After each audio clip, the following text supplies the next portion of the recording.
Hey guys, Jay here with another episode of News from the Noose, coming to you on Saturday this time, giving that a shot, see how it goes. Gonna be a short show today, but huge piece of news just happened earlier today. We got the Halloween trailer. I'm so excited. Check that out, and we'll be right back to talk about it. Testing 1, 2, 3. We're on. We're here to investigate a patient that killed 3 innocent teenagers on a Halloween in 1978. He was shot by his own psychiatrist and taken into custody that night, and has spent the last 40 years in captivity. Hello, Michael. I have something you might like to see.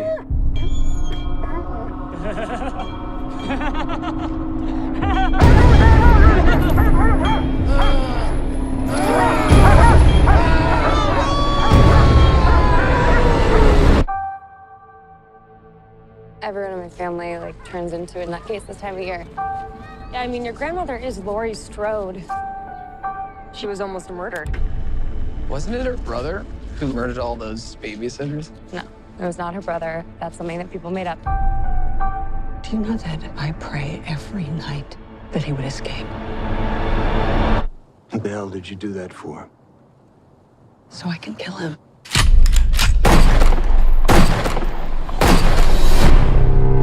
Dad, look out! The bus crashed. Mom, what bus crashed? Michael escaped.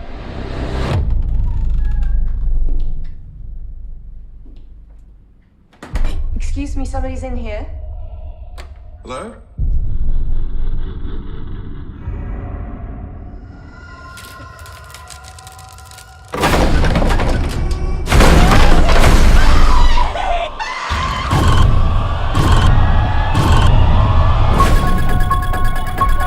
He's waited for this night. He's waited for me. I've waited for him. Get out! Go home! Get inside!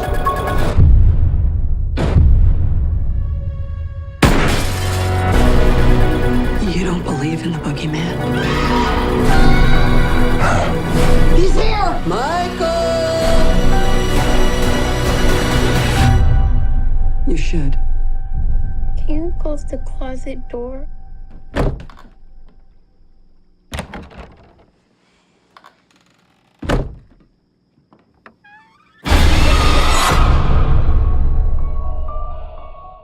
So, oh my god. If that doesn't hype you up, then you just don't want to see this movie. But I am so excited. As you can see from the trailer, we got our plot now. Michael was arrested at the end of the original Halloween. It's been however many years later.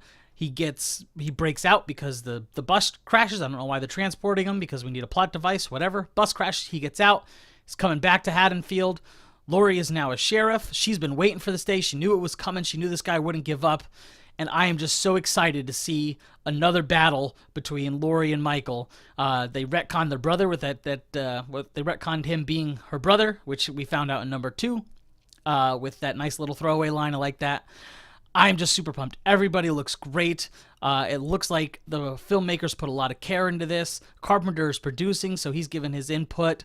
And the team behind it is just, it looks like they're giving their all for this. And I am so excited to see this play out. Halloween is not my favorite of the slashers. They're good movies, but they've never been super high on my list. But this one's got me really excited. And yeah, I don't know. Let me know what you guys think in the comments. Did this trailer really excite you? Are you hyped for this reboot into the series, this new direct sequel to the original? Or do you just not give a shit? Either way, let me know in the comments. I really want to know what you think. But I personally am hyped. I had to watch that trailer 2 or 3 times today. Oh, it just doesn't get old. I want to see this movie so bad, and we're going to get it in October. Oh, I'm so excited. 4 more months, guys. 4 more months. So like I said, it's a short show today, so I'm going to send it over to Jerry for his first segment, and then we'll be right back. Jerry, tell us about those new releases.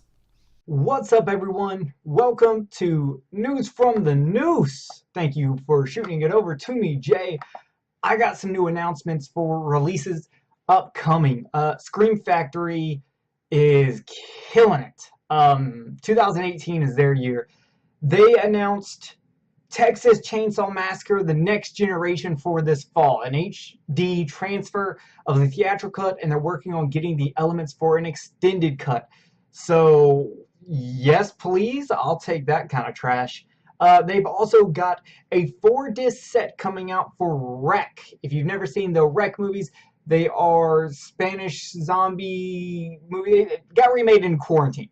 So all 4 Wreck movies are coming out September 25th. We've also got the 1990 Brain Dead featuring Bill Pullman and Bill Paxton coming out.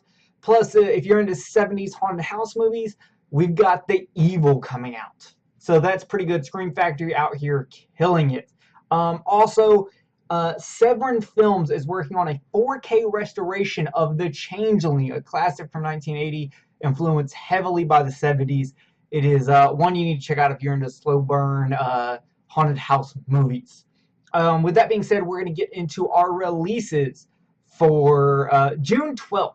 We've got Abominable coming out from MVD, American Guinea Pig Bloodshock, which was from 2015, that's coming out. Ninja 3 The Domination is getting a Scream Factory Collector's Edition. They have already released the movie on regular Blu-ray before, but now this one's packed with special features. We also have the Stranger sequel, Prey at Night, coming out. And for all you 4K buffs, there is The Purge Anarchy, and The Purge Election Year coming out on 4K. And then a few other movies we've got coming out. There's The Devil's Carnival. You've got Berserk Season 2 for all you anime buffs. We'll see if they clean up the animation in it or not. I don't really know. Curse of the Puppet Master, Party Bus to Hell, The Mimic, The Sleeper, and the Darkman trilogy, which I'm pretty stoked for the Darkman trilogy because I don't own any of those films, so this would be a good way for me to pick them up. So that's it for releases. I don't know what you're most excited for. I'm probably most excited for Berserk Season 2. Stranger Prayer Night was pretty dope. I'd love to watch that again on Blu-ray. And I already own Ninja 3 The Domination, but I might buy it again for the special features. Depends.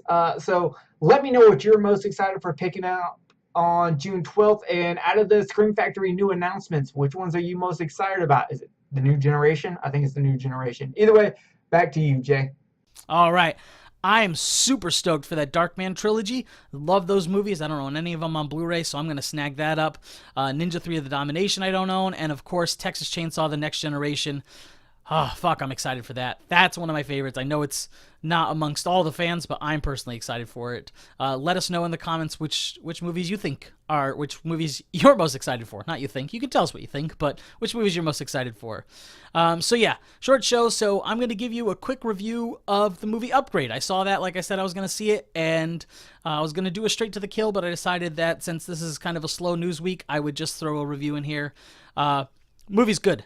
It's like part RoboCop, part I don't even know what else to compare it to, really. It's got a RoboCop-y vibe to it. So guy gets into a car accident in a bad part of town. Some gangsters shoot him and kill his wife. He ends up becoming quadriplegic. A scientist shows up with a implant that will allow him to walk again. Turns out the implant's AI is really smart, tries to help him solve his murder. It can also take over his body when he gives it permission to make him really good at fighting and stuff, as you saw in the trailer if you watched the episode where I put that trailer out. But yeah, it was good. It wasn't as gory as I've seen some advertisements and some reviews. There are 2 scenes that are pretty brutal, but not as gory. The action is really entertaining because he's not controlling his own body. His facial features while the action is going on, he's dodging punches and catching people's feet and flipping them in the air and fighting them. That's pretty cool. Sometimes he's surprised by his own actions. But yeah, it's a lot of fun. It's got some good comedy. The action is really entertaining. It's kind of once the action starts, it's kind of nonstop, but really good sci-fi thriller there.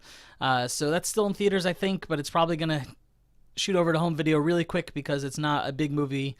But I really enjoyed it. So if you get a chance, go check it out. And now I'm going to send it back over to Jerry for his second segment. He's going to talk a little bit about Suspiria, the remake, because we've got some more information on that. Jerry, let us know what you think. In other news, the Suspiria trailer finally dropped. Now, don't worry, I'm not going to show the trailer just because I know some people do not like watching trailers. And I'm going to respect that. Instead, I'm going to have some dope posters up for the Suspiria, because tremble, tremble, the witches are coming. The trailer looks like it's definitely going to go in a different route as compared to the original movie. I'm hoping this means it'll be more focused on a deeper story. There were shots that actually talk about the three mothers, which are the three witches, which there wasn't a lot of talk about in the original Suspiria, but was talked more about in Inferno. So I hope they're going to focus on that, and maybe we'll get a remake of all three movies, with Inferno being next and then Mother of Tears being third. I really dig the Mothers trilogy. I like the mythology, but Argento cared more about the looks and the atmosphere of the movie than he did the actual story. So I would like to see, if they do a remake, to keep it focused on the story. With that being said, the trailer looks interesting, and I'm going to choose to stay positive and keep my hopes up to see what will come, because I'm not exactly against remakes. I just feel they need to do something different, and I feel like this one is. So, Suspiria remake, I will see you in November, and I'll pay attention to your trailers. And then, with that being said, Dario Argento is one of the greatest filmmakers to ever come out of Italy. He's most famous known for his original Suspiria, which is part of the Mother's trilogy. Like I said, Suspiria, Inferno, and Mother of Tears. But he got his start in Giallo movies. So if you would like to check out some of his Giallos, here's 4 I recommend to you. Starting off with his first 2, The Bird with the Crystal Plumage and Cat o' Nine Tails, both fantastic. Then going into Tenebrae, which is my favorite, and then Opera, which is just an awesome film. So definitely check those out. And then I want to end with this Rest in Peace, The Crow. It looks like director Corin Hardy and main actor Jason Momoa have left. They are no longer invested. They are no longer involved. They are no longer in The Crow. That being very sad, because hearing Corin talk about The Crow on his episode of Adam Green and Joe Lynch's The Movie Crypt, it seems like he was the right person to handle the movie. And though I do think Jason Momoa is a bit too big to be The Crow, I still love the dude, and I was excited to see what would happen. They did actually release a picture of Jason Momoa wearing some of the Crow makeup, so check that out, and I guess think about what could have been and what never will. And that's it for me this week. I will see y'all next time. Back to Jay. All right. I personally didn't really dig the trailer. It did nothing for me. I don't have any attachment to the original, and I'm usually behind remakes. Like, I support them fully for the most part. But this one just didn't do anything for me. So we'll see as more information comes out. But yeah, that's that. Again, short news week, slow news week. So what I'm going to do is I'm actually going to show you my Halloween box set. This is just a recommendation if you're really itching to watch all the Halloween movies before the new one comes out. If you're a big fan of them, you don't own them, you can pick this up from Walmart, Best Buy for about $40. It's 10 discs, and it's got every Halloween movie on it. All the originals plus the 2 Rob Zombie remakes. Tons of special features. There is a, I want to say 12 or 15 disc version of this set for the hardcore collectors. It's out of print, so it could be hard to find, but it has a ton more special features. But if you're just looking for a way to own the movies and watch them all on Blu-ray, then this is definitely the set. It's I've never been to Walmart and not seen it in stock. So it's a regular stock item. It's on Amazon. It's anywhere you want it. So I'm going to take it apart and show it to you. It's just a simple cardboard outer sleeve there, and then 2 thick Blu-ray cases. So in the first one, you've got 1 through 5, and then they're just kind of all on their own discs. My set is a little bit broken. They don't come like this. Don't take this as a test for the quality, but they got the first disc. So they're all pretty much one disc. These are Scream Factory releases. They're also Anchor Bay releases. So anything that had a Scream Factory release is a Scream Factory disc, I believe, and anything that didn't is looks like Anchor Bay. But yeah, so you got 1 through 5 on there. Let's see if it lists any special features. So on the first one, you've got audio commentary with John Carpenter and Jamie Lee Curtis. That's cool. New art new audio commentary with director of photography Dean Cudney, so if you're into that stuff. And the guy who played Michael Myers' body, Nick Castle. Couple featurettes, theatrical trailers, TV version footage. That's kind of funny. TV and radio spots. Halloween 2 as audio commentary with director Rick Rosenthal and actor Leo Rossi. Audio commentary with a stunt coordinator. Making of Halloween 2. Halloween 3 as audio commentary with writer and directors. Making of Halloween 4 audio commentary with actors Ellie Cornell and Daniel Harris. Audio commentary with director Dwight H. Little and author Justin Beam. The actual trailer. Halloween 5 is audio commentary. Yeah, so that's not bad. I mean, like I said, the other one has more features per movie, but that's not bad for those who just, like I said, want to pick it up cheap. The second set has 6 H2O, Resurrection, and the 2 Rob Zombie ones. Again, just in row, and anything that had a Scream Factory is a Scream Factory. Anchor Bay makes up the rest of it. That's pretty cool. It's the unrated version of Halloween 2 Rob Zombie for those who actually enjoy those. I personally do, but, some don't. So let's see. Curse of Michael Myers only has the theatrical trailer, the TV spots, and a still gallery, so kind of meh there. H2O has audio commentary with the director and Jamie Lee Curtis. That's pretty cool. Making of Halloween H2O, vintage interviews and behind-the-scenes footage, theatrical trailer. Resurrection has audio commentary with director Rick Rosenthal and editor Robert A. Ferretti. Some alternate endings, deleted scenes, storyboard analysis, set tour with production designer, vintage interviews, TV spot, theatrical trailer, and set interviews with Jamie Lee Curtis. Halloween, Rob Zombie's Halloween, unrated director's cut, feature-length commentary by writer-director Rob Zombie. So if you want to know why he made the choices he made, maybe you can get some answers there. Bloopers, The Many Masks of Michael Myers, deleted scenes with optional commentary, alternate ending with optional commentary, looks like a making of, interviews with the cast, casting sessions, that's pretty cool, screen test, theatrical trailer, Halloween 2, deleted and alternate scenes, audition footage, makeup test footage, blooper reel, Captain Clegg and the Night Creatures music videos, commentary with writer-director Rob Zombie, and Uncle Seymour Coffin's stand-up routines. So there you go. That is the cheap Halloween set from Scream Factory and Anchor Bay. The transfers look great.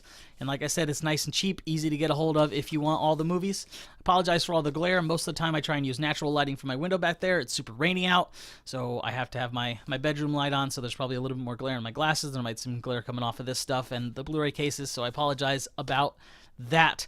And that's going to be our show, guys. That's it. I like to end with a little bit of horror facts for you, some horror trivia, as I like to say. And this week we're going to do Halloween. I know I said I talked about Halloween when the original poster dropped, and we talked about that, and I talked about how Halloween, the series, is supposed to work and why 3 has nothing to do with Michael Myers. This time, nice little snippet. Most people know it, but the original Michael Myers mask was actually a William Shatner mask that the production people picked up and painted white and redesigned to become the iconic mask that we know and love. So that's it, guys. That's pretty cool. Like, share, subscribe, please, guys. I get a lot of people tell me they love the show, but then last week's video only had 14 views. So that's why I'm trying to experiment with what day we drop it on, the kind of content we put in it. So let me know, again, what you guys think. If you watch this video, if you actually watch this video, please leave me a comment and let me know. Give me some feedback so I can make it better. Nothing drives me more than trying to outdo myself, but if I don't know what people like, I cannot do that. So that's all I ask. Thanks, guys. I love you, and I'll talk to you again soon.